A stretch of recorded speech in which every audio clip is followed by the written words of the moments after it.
नमस्कार, बहुत स्वागत है आप सभी का। मैं हूं आपके साथ लोकेंद्र त्यागी। बुलेटिन की शुरुआत एक बड़ी खबर के साथ करेंगे। रायपुर से बड़ी खबर है, बिटकॉइन मामले में ईडी का एक्शन। रायपुर में ईडी का सर्च ऑपरेशन। गौरव मेहता के आवास पर ईडी अधिकारी महाराष्ट्र के क्रिप्टो करेंसी घोटाले से जुड़े हैं तार।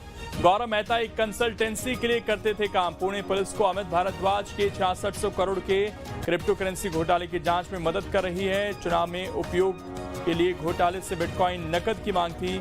रायपुर में आम्रपाली सोसाइटी थाना राजेंद्र नगर क्षेत्र स्थित गौरव मेहता के आवास पर पहुंचे ईडी के अधिकारी।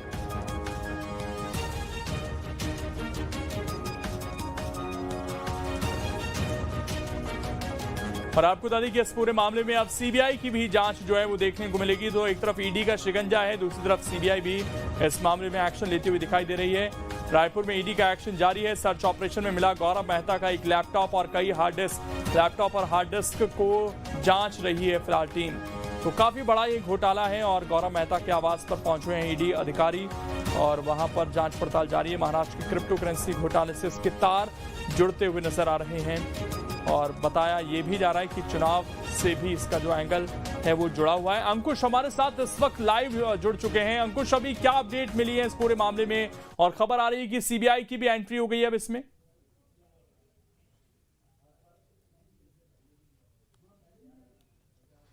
देखिए लेकिन ये मामला जो है अब तूल पकड़ता हुआ दिखाई दे रहा है। दरअसल अब इस पूरे मामले को महाराष्ट्र चुनाव से जोड़कर देखा जा रहा है और जो महाराष्ट्र में या पुणे में जो 6600 करोड़ का बिटकॉइन घोटाला हुआ है, क्रिप्टो करेंसी घोटाला हुआ है, उस पूरे मामले के तार रायपुर से भी जुड़े हुए हैं। मैं इस वक्त उस जगह पर मौजूद हूँ जहाँ पर प्रवर्तन निदेशालय की कार्रवाई चल रही है। मेरे पीछे जो घर दिखाई दे रहा है ये वही घर है जहाँ पर ईडी के 8 से 10 अधिकारी जो है मौके पर पहुँचे हुए हैं और अंदर छापेमार कार्रवाई की जा रही है। कुल मिलाकर अगर देखा जाए तो ये जो निवास है वो गौरव मेहता का निवास है और इसी निवास पर 8 से 10 कर्मचारी ईडी के पहुंचे हुए हैं। घर को अंदर से बंद कर दिया गया है। बाहर अगर देखें तो जूते चप्पल जो दिखाई दे रहे हैं उससे अंदाज़ा लगाया जा सकता है कि कम से कम 7 से 8 अधिकारी कर्मचारी जो हैं वो अंदर छापेमार कार्रवाई को अंजाम दे रहे हैं। इस पूरे मामले की अगर बात करें तो महाराष्ट्र के क्रिप्टो करेंसी घोटाले का ये पूरा मामला है और उसी मामले में ये कार्रवाई होती दिखाई दे रही है। गौरव मेहता जो हैं वो कंसल्टेंस एजेंसी में काम करते हैं, कंसल्टेंट कंपनी में काम करते हैं और उसी कंपनी के माध्यम से ये पूरे घोटाले को अंजाम दिया गया है। पुणे पुलिस को अमित भारद्वाज के जो 6600 करोड़ के क्रिप्टो करेंसी घोटाला है उसकी तार कहीं ना कहीं रायपुर से जुड़े हुए हैं।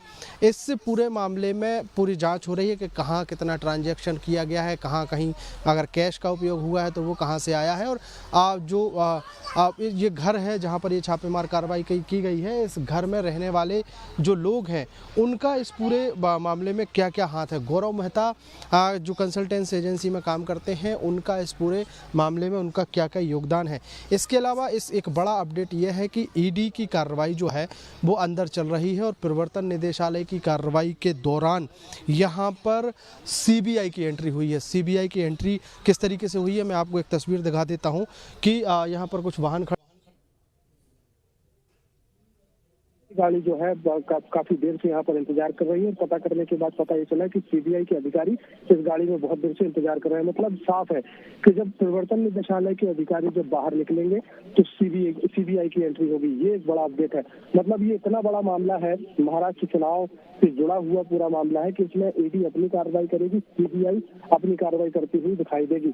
कुल मिलाकर अगर देखा जाए तो जिस तरीके से 6600 करोड़ का ये जो पूरा घोटाला हुआ है उस घोटाले को लेकर अब ईडी ने महाराष्ट्र में जो कार्रवाई की थी उसके बाद अब छत्तीसगढ़ में भी इस तरीके की बड़ी कार्रवाई की जा रही है। चूंकि चुनाव के दौरान जो पैसे का लेन देन हुआ है, क्रिप्टो करेंसी के माध्यम से लेन देन हुआ है, उस लेन देन के सबूत इकट्ठे किए जा रहे हैं। जानने की कोशिश की जा रही है कि किसको कितना लेन देन, कितना पैसा दिया गया है, कितना लेन देन हुआ है और किसके कहने पर हुआ है। तो कुल मिलाकर पूरी तह तक जाने की कोशिश है और उसी तह तक जाने की कोशिश में जहां जहां भी तार जुड़ते हुए दिखाई दे रहे हैं वहां ईडी और सीबीआई कार्रवाई करती हुई दिखाई देगी। फिलहाल रायपुर में प्रवर्तन निदेशालय की बड़ी कार्रवाई चलती हुई दिखाई दे रही है। प्रवर्तन निदेशालय की कार्रवाई के दौरान सीबीआई की गाड़ी भी यहाँ पर आकर खड़ी हुई है, अधिकारी भी यहाँ पर खड़े हुए हैं। तो माना जा रहा है कि सीबीआई की कार्रवाई ईडी की कार्रवाई के बाद तुरंत बाद शुरू हो सकती है।